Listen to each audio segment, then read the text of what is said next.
Hola Yasmin, pues estamos muy bien, felices de volver acá al estudio del Ombligo de la Luna en Ciudad TV para platicar con un escritor que a mí me gusta mucho y con un libro sumamente interesante y que queda perfecto para nuestra sección. El libro se llama Los escritores vagabundos y se pone a revisar a varios escritores que han tenido que emigrar por cualquier tipo de razón, desde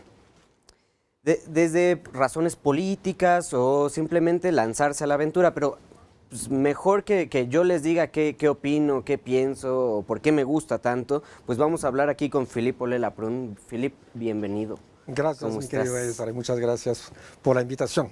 Pues como yo lo estaba diciendo, un libro sobre escritores que emigraron, no solamente por razones políticas, aunque hay razones políticas.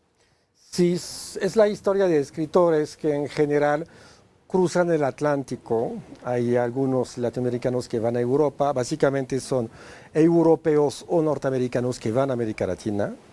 Efectivamente, por una razón distinta a cada uno. Algunos llegan como exiliados, porque no les queda de otra, y otros, que es el caso más general, se van porque ya no soportan su país, su cultura, la sociedad en la cual viven, y de repente tienen la fascinación por una tierra que dicen nueva. Es uno de los mitos que es interesante revisitar, pero lo más interesante es ver cuál es la consecuencia en sus libros y en su escritura, ¿no? Justamente esta sección se trata de hablar de libros que te invitan a conocer otras ciudades, otras partes del mundo, ¿no? Que no es necesario tomar un avión siempre para conocer otro lugar. Y pues estos escritores nos marcan a partir de su literatura, o muchos de ellos nos invitan a conocer un nuevo lugar, ¿no? Algunos de los que me parecen que a mi parecer, o recordando algunas de sus obras, han hecho eso son Malcolm Lowry, que está representado, ¿no? Justamente con México. Sí, Laurie, que fue a Cuernavaca a vivir básicamente porque era barato y él había fracasado, entre comillas, en Hollywood, no quisieron contratarlo como guionista, tenía la vocación de escritor, ya había publicado una novela, Ultramarina, y entonces con su esposa se fueron a vivir a Cuernavaca con toda la leyenda que lo acompaña, los hectolitros de mezcal que tuvo que tomar, etcétera, etcétera. Es interesante pensar que justamente muchos de los autores llegan un poco por casualidad o azar de la vida. Por ejemplo, Gombrowicz, que llega a Argentina, ¿no? Es un caso que me fascina mucho y se queda 23 años a vivir, disfrutando un Buenos Aires popular, de bajos fondos, del puerto.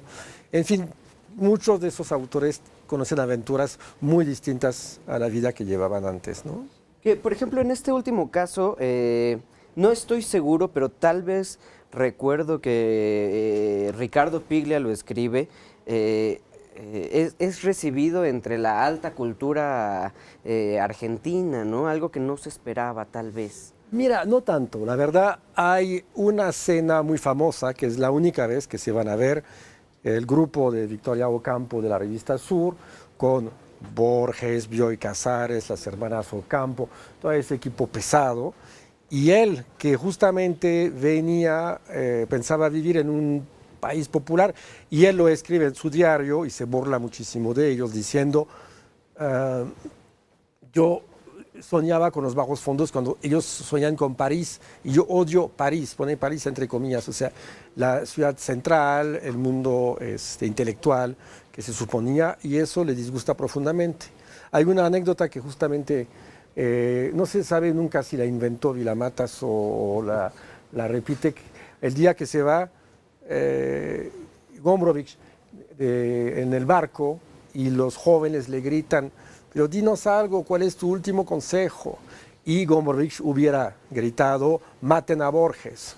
Eso fue, no se sabe realmente si lo dijo o no, pero lo que es interesante es pensar que ahí es el símbolo pues, del desacuerdo profundo que hubo.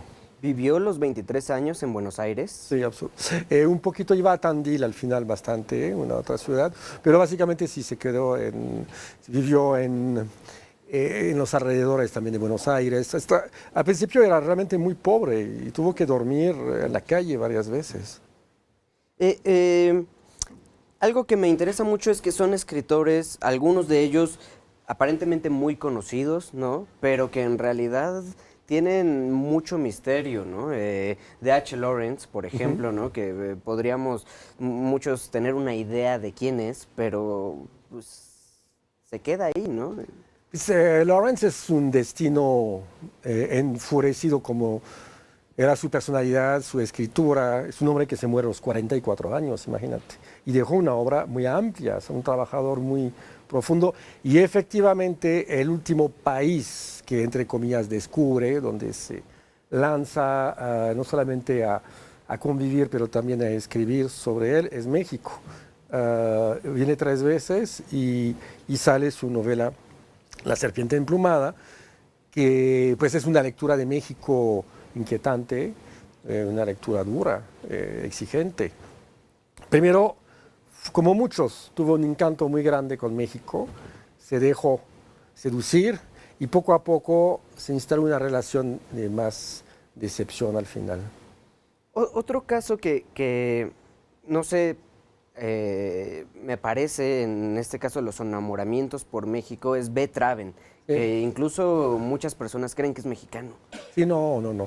Pero todavía no se sabe bien, como sabes, ¿no? ¿Quién era Tiene su parte Traven? de misterio. Pues sabemos que era alemán, que llegó, que era un comunero del sur de Alemania, de Bavaria, pero esa persona del sur de Bavaria no sabemos bien quién era tampoco. Entonces él jugó mucho con su definición. La gente sabía quién era, o sea, al final de su vida todo el mundo sabía que era B. Traven, pero realmente quién era Traven, solo él dijo que México era un país muy generoso para perderse. Claro, no, y además podríamos decir que todos tienen una descripción antes de ese viaje importante, pero B. Traven se reinventa. Sí, no sabemos realmente muy bien cómo pensaba, cómo escribía y qué hacía antes. Hay muchas cosas que quedan por descubrirse. Mucha gente ha trabajado mucho sobre Traven, pero en general todos los autores que yo trate de acompañar eh, tienen una visión de América Latina que pues, tiene que ver con muchos mitos y con la idea de que va a ser un espacio productivo, porque es una sociedad distinta, pero también un poco parecida. No es como si hubiera hecho el mismo libro con el mundo asiático, sería muy distinto, por ejemplo. ¿Cuál fue la idea justamente? O sea, podríamos hacer una lista mucho más amplia de los escritores que han migrado, pero ¿cuál fue la selección? Mira, es totalmente personal, son los escritores que me gustan. Algunos que me gustan no están, porque de repente dije, pues ya le voy a parar, ¿no? Pero yo pensé que ya era suficiente para un lector, hasta atrevido como tú. Pero son escritores que me han acompañado, son escritores que yo releí para escribir este libro en su casi totalidad. Y tú mismo eres un escritor que ha migrado. ¿Llevas cuántos años También viviendo acá? yo cumplí ya 23 años, mi querido Esa, en México.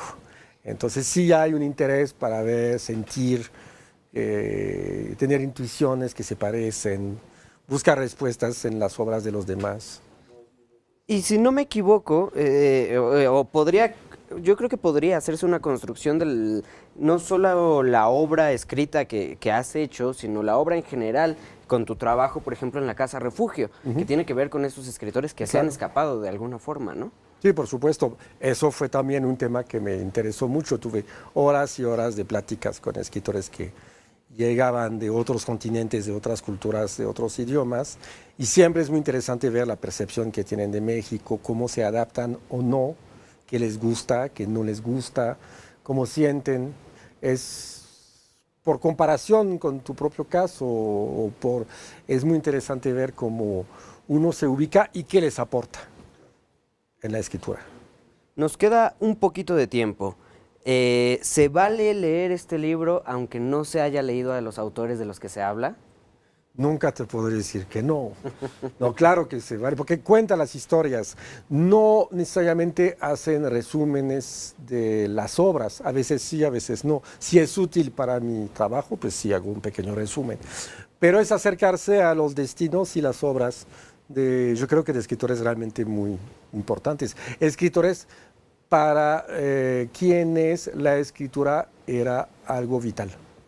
El libro está recién salidito y se va a presentar.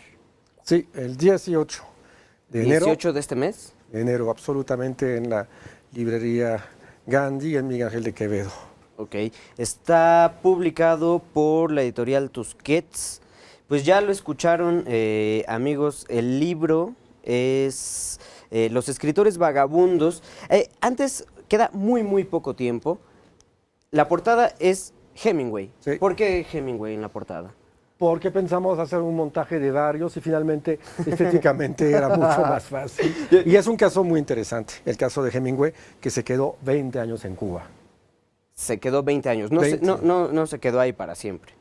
Pues solo pasó un poco más de un año fuera y se suicidó. Pues si quieren saber más de Ernest Hemingway, de Victor Serge, que nos faltó comentarlo aquí y que es un caso muy importante, aunque no se consigan muchos de sus libros, pero que sí pueden saber la historia de su vida y su paso por México y cómo resultaría eso en su obra, pues acérquense a la presentación de Los escritores vagabundos el próximo 18 de enero en la librería Gandhi. Esto fue La Ciudad de las Ciudades, la primera del año, entonces nos vemos aquí en 15 días. Yo soy Ezra Alcázar.